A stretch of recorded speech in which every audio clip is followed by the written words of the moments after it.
Well, the debate over health care might be reaching a new level. Obamacare architect Jonathan Gruber, he's an MIT economist, but he first came under fire earlier this week for referring to the stupidity of the American voter.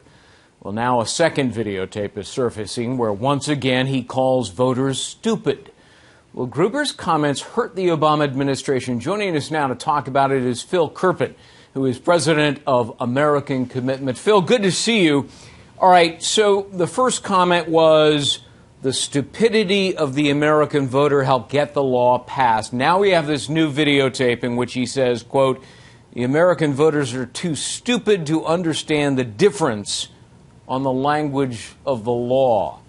I mean, he's calling Americans stupid. Which invites the question whether Gruber is really the stupid person here for saying that. What's your reaction? Yeah, it's pretty interesting. This is about the third or fourth Gruber scandal so far. He was out being the chief cheerleader for the law when it was being passed, and then we found out he was on the payroll of the administration to the tune of $400,000 previously undisclosed. Then he was ridiculing this lawsuit challenging the federal exchange subsidies until video came out of him saying precisely what the plaintiffs have said in that case. And now we've got these two most recent videos where he basically says we fooled the American people because they're stupid and we got away with it, even though their cameras rolling at the time. And when he gets called out in his big apology on MSNBC, he said, well, that was an academic conference, as if, it's normal at academic conferences to call the American people stupid. So this guy just keeps digging himself in a deeper and deeper hole. And we're at the point now, Greg, where the only thing the Democrats can do is try to pretend that this guy wasn't the architect who was central to writing and passing the law when all of the facts show that he was. In the MSNBC interview with Ronan Farrow, he said, I spoke inappropriately. I regret having made those comments. In other words, Phil, he regrets telling the truth right, and exposing himself as a blatant liar. Yeah, what he regrets is getting caught. Apparently, the fact that the camera was rolling when he told the truth was the mistake. The many vicious lies that this whole law was built on, he still feels good about. Right. And, almost every Democrat who was involved in this law cited him. He was constantly quoted in the floor debates in the U.S. Senate. The Democratic National Committee cited Jonathan Gruber by name 71 times in emails promoting Obamacare in 2009 and 2010. No, his fingerprint are all over the bill, which became law. Look, the American people are not stupid.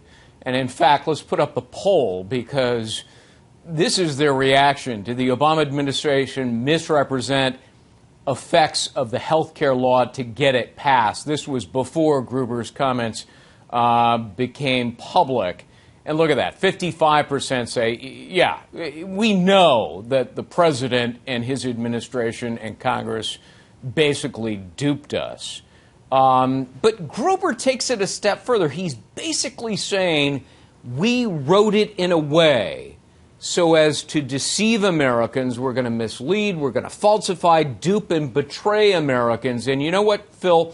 Since this was the biggest piece of legislation, really one of the biggest pieces ever to pass, does this make it also one of the biggest frauds ever perpetrated on Americans?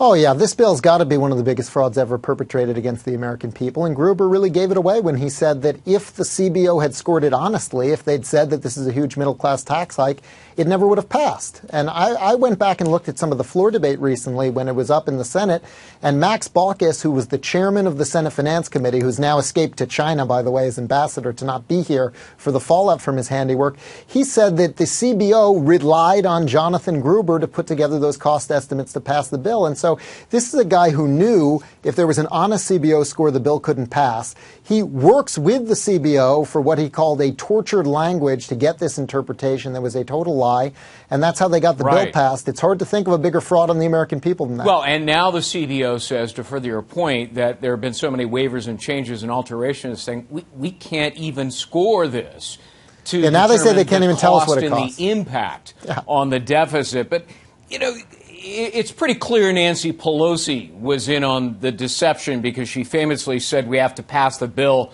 so that you can find out what's in it. So clearly She knew there was a conspicuous lack of transparency. The question is, was the president in on it? What do you think, Phil? Oh, I think so. I think they all understood that if they were honest about what the bill does, that it's a huge tax hike, that it's a huge wealth redistribution scheme, it wouldn't have passed. What they were counting on, what they were hoping on, which I think was quite delusional, was that once it started working, it would work so wonderfully that people would support it after they found out what it was. And, of course, that hasn't worked out at all. Yeah. Of course, the president, at the outset of his administration, promised that his was going to be the most transparent administration ever, especially with respect to bills becoming laws. I suppose this puts a lie to that promise by the president. Phil Kerping, good to see you. Thanks very much. My pleasure. A good one. For more on this developing story, check out Politics page on foxnews.com. I'm Greg Jarrett. Thanks for watching.